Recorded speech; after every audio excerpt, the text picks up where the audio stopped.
Makanya Mbah Mun tuh kalau guyon itu lucu. Aku iku sakake ambek wong desa sing mlebu swarga. Saya dulu eskal mlebu swarga kok disakeni. Akhirnya beliau memberi penjelasan.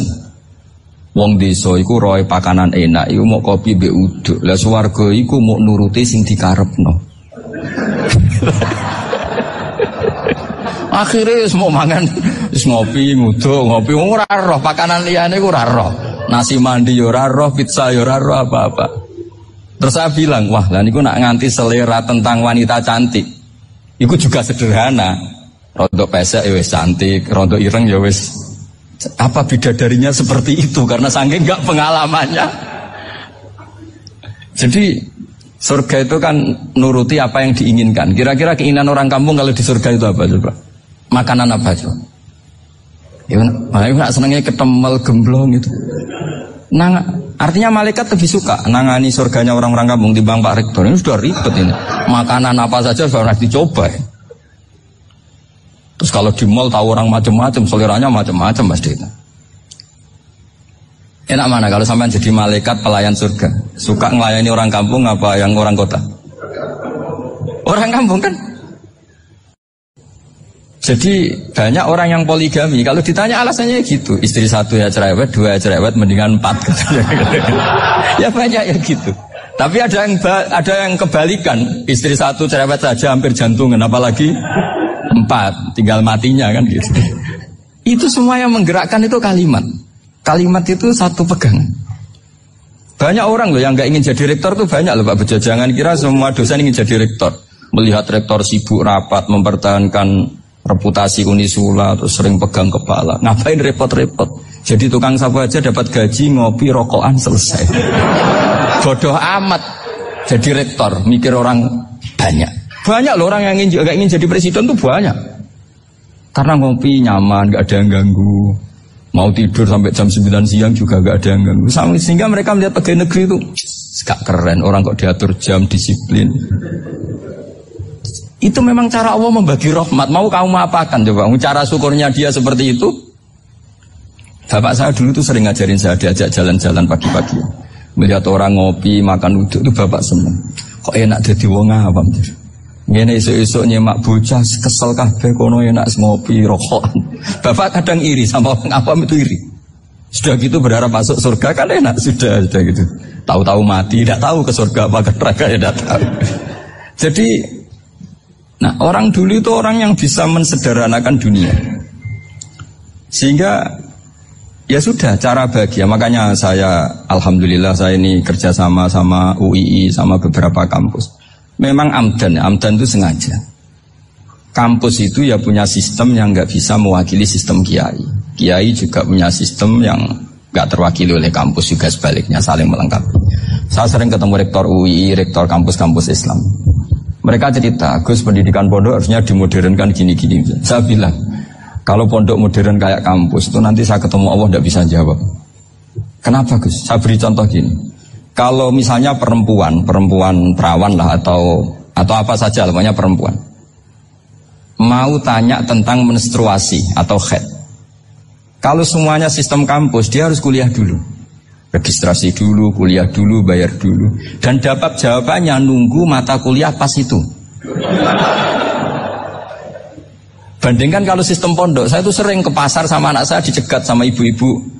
Gus, anak saya ngalami gini-gini, keluar darah terus menerus, gak 6 hari tapi 1 bulan penuh. Itu hukumnya apa Gus ya? Nanti saya mau sowan ke jenengan. Nggak usah sowan di sini aja. Ya sudah. Sebelum mengeluarkan darah yang rutin seperti itu biasanya haidnya berapa hari? 6 hari ya sudah ikut yang 6 hari, yang lainnya istighatsah. Ngoten tok Gus ya udah gitu. Begitu terus di masalah udhiyah Pak. Ya coba kalau semuanya pakai sistem kampus, daftar dulu, bayar dulu. Jadi ini nggak ada jawabannya, nunggu mata kuliah itu. Baru dapat jawaban. Itu biasa nggak sholat bertahun-tahun karena belum ada jawaban tentang itu. Nah itu kalau misalnya orang mati, tahunya cara memulasara jenazah itu nunggu kuliah dulu, pas mata pelajaran itu dulu, baru menangani orang mati. Berarti orang mati itu tergeledak semua. Tapi kalau kiai kan enggak. Kesini orang mati terbakar, kalau dimandiin malah badannya copot-copot, itu gimana hukumnya? Ini ada orang mati Gus Kendat, ini disolati apa enggak? Ada orang mati oplosan ya kan. Itu disolatin enggak? Saya sering ditanya gitu. Gak usah registrasi Pak Rektor. Gak usah registrasi, gak usah daftar, gak usah seminar. Makanya kalau orang kampus wani kiai itu ya kualat tenan gitu. Karena ini yang on time ya. Tapi pondok seperti saya ya ikrar seikrar-ikrarnya. Pentingnya kampus karena melatih efisiensi waktu, disiplin, tata kelola manajemen sehingga kita hormat.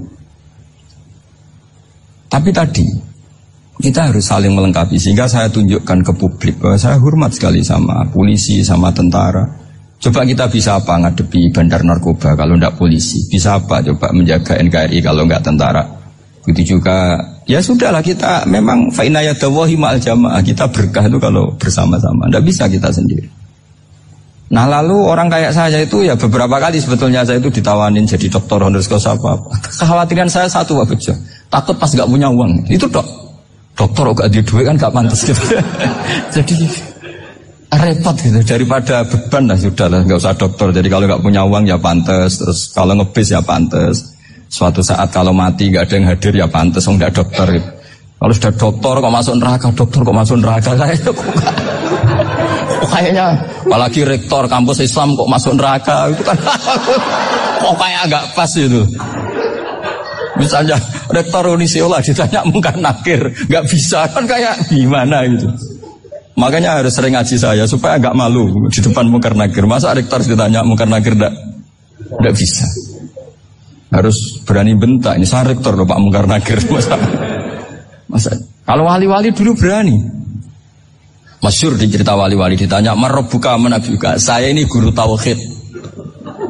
Kok kamu tanya marabbuka manabuka yang ngotok? Kamu tidak pernah ngaji enak aja tanya. Jadi wali-wali itu ya rileks ngadepi mungkin. Saya yakin rileks wali di Bang Pak Rektor, saya yakin itu. Karena wali itu lebih dekat Allah. Sehingga orang dulu itu saya ulang lagi ya, ada satu kearifan namanya hidup itu apa?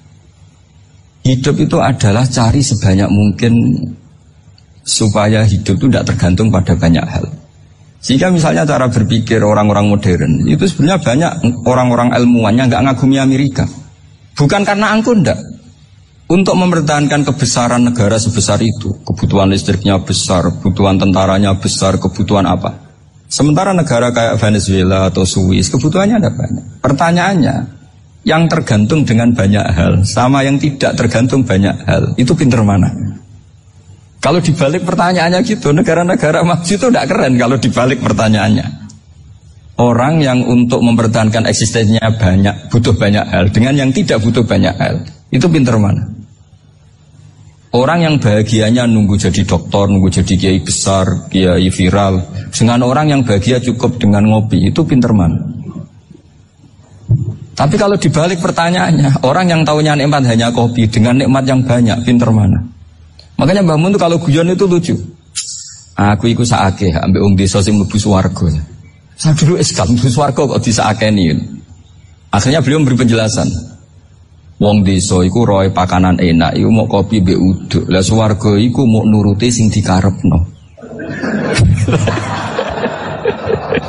Akhirnya semua mangan ngopi, nguduk, ngopi ora roh pakanan liyane ku ora roh. Nasi mandi yo ora roh, pizza yo ora roh apa-apa. Terus saya bilang, wah lah niku nak nganti selera tentang wanita cantik. Iku juga sederhana. Rodok pesek ya wis cantik, rodok ireng ya wis. Apa bidadarinya seperti itu karena saking enggak pengalamannya. Jadi surga itu kan nuruti apa yang diinginkan. Kira-kira keinginan orang kampung kalau di surga itu apa coba? Makanan apa coba? Ya, nak senengnya ketemel gemblong itu. Nah, artinya malaikat lebih suka nangani surganya orang-orang kampung timbang Pak Rektor. Ini sudah ribet ini. Makanan apa saja sudah dicoba. Ya. Terus kalau di mall tahu orang macam-macam, seleranya macam-macam pasti itu. Enak mana kalau sampai jadi malaikat pelayan surga? Suka ngelayani orang kampung apa yang orang kota? Orang kampung kan?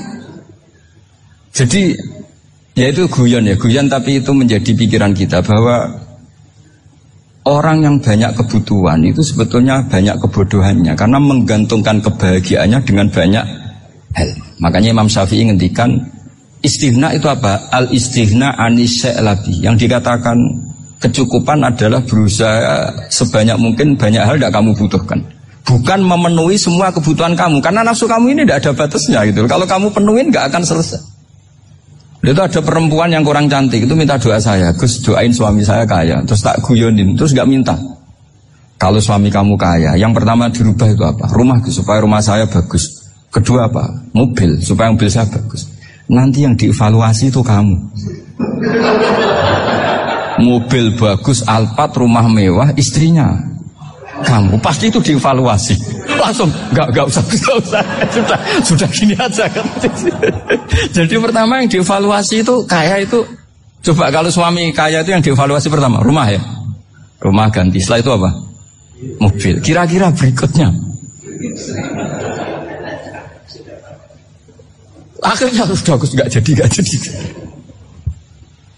Nabi Ibrahim itu pernah minta umur panjang. Keren umur panjang. Sama Allah nggak dijawab. Datang orang tua itu bertamu ke Nabi Ibrahim. Terus disuguhi dikasih kurma. Apa itu? Kok kurma apa? Anggur. Anggur yang sudah matang sekali. Sudah dimakan. Setelah dimakan meler keluar lagi. Dimakan lagi meler lagi. Terus Nabi Ibrahim masuk lagi ke kamar. Ya Allah, doanya tak cancel. Nanti kalau saya tua kayak itu. Jadi Allah itu gak jawab langsung tapi ngirimkan itu. Akhirnya ya Allah gak jadi. Nanti takut itu. Saya pernah ngalami jadi kiai tadi ada ibu-ibu ya gak pati cantik lah. Suaminya tuh miskin sekali. Minta doa saya supaya kaya. Bareng tak kasih pertimbangan itu udah gak usah gak jadi itu. Jadi itu kearifan. Tapi kearifan ini harus kita tanamkan. Saya nggak bisa membayangkan Indonesia yang besar ini andai kan tidak ada qanaah. Nerimo ing pantum. Coba sekarang ada Covid. Andikan Indonesia tuh kayak Perancis. Saya beberapa kali punya tamu orang yang hidup lama di Perancis, bahkan dapat istri orang Perancis. Itu dulu gak begitu mencintai Indonesia. Tapi setelah di Perancis 2 tahun, wah Indonesia hebat. Di Perancis itu kata dia kalau cerita, semua kebutuhan masyarakat itu dibebankan ke negara. Apa saja minta negara, apa saja nyoal negara. Sementara Indonesia, coba kalau Indonesia mengalami seperti ini kok tidak ada qanaah rimo ing pantum, bisa kias Indonesia. Orang miskin nyalahkan negara, kelaparan nyalahkan negara.